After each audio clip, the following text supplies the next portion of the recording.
Banking, the greatest scam on earth. Thomas Jefferson said, "I believe that banking institutions are more dangerous to our liberties than standing armies. If the American people ever allow private banks to control the issue of their currency, the banks will deprive the people of all property until their children wake up homeless on the continent their fathers conquered." Jefferson's warning is already here. 40 million Americans are living on food stamps. Millions more are now homeless, living in tents, all because of one institution, the Federal Reserve System. The Federal Reserve is a group of private bankers who have stolen the money creation process from the American people. Most people still believe the Fed is an agency of the government working in our best interests. It is not.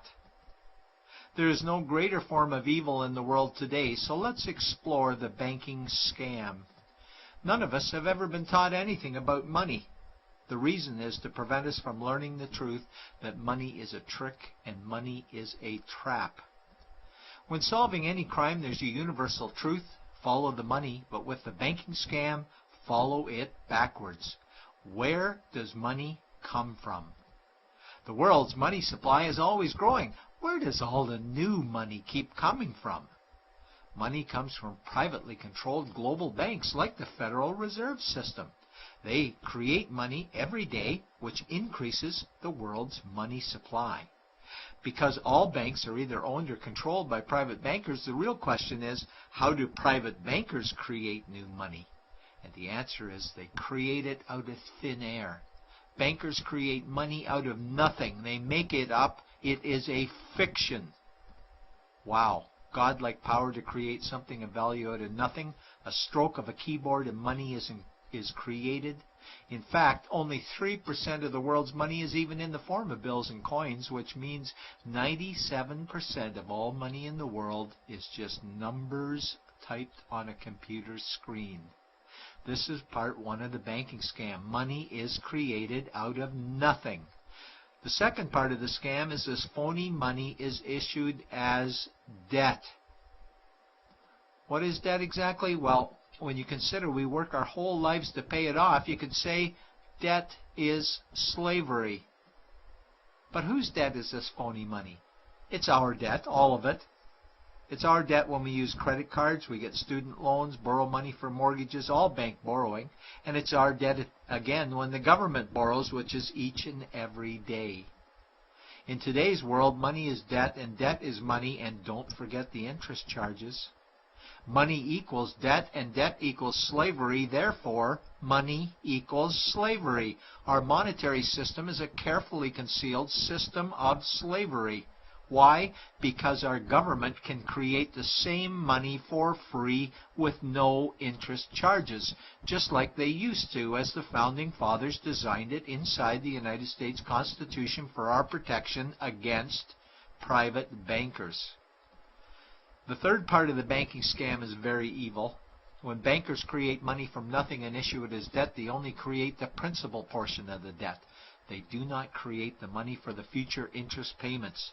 There is not enough money in existence for all of us to make our interest payments. In fact, our money creation system is even mathematically impossible.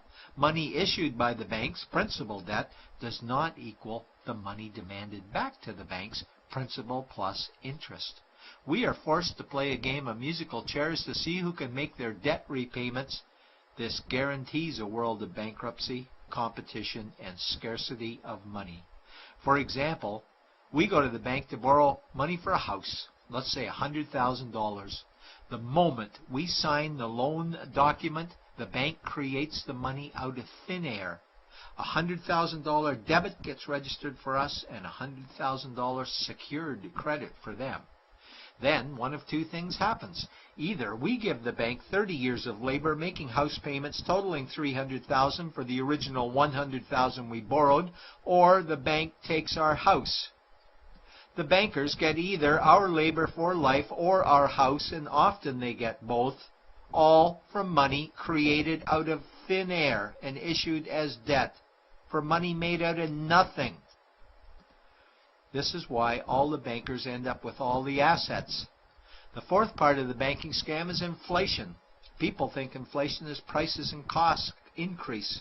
A better answer might be the value of our money always goes down.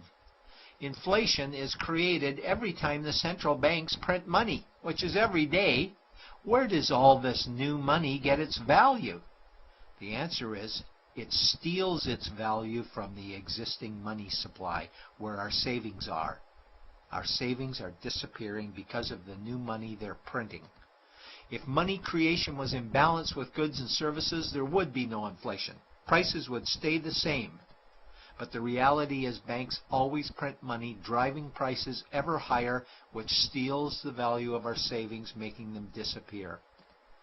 Since the private bankers created the private Federal Reserve in 1913, the United States dollar has lost 97 cents in purchasing power.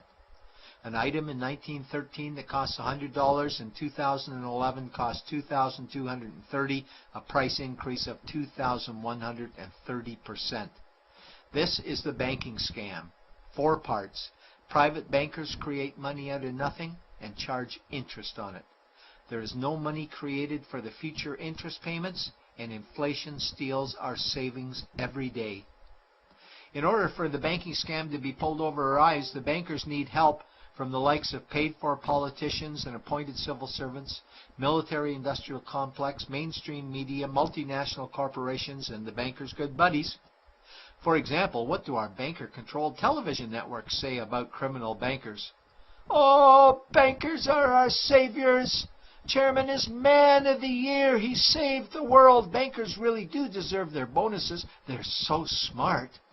And what do our banker-owned G20 politicians say we need to do? That we must save our banking system, and now we need austerity measures, like increasing existing taxes and bringing in new taxes, cutting our social programs, including education and health care, stealing from our pension plans while increasing the retirement age, keeping us working for more years at lower wages while placing our children and grandchildren in debt and servitude for their future lives.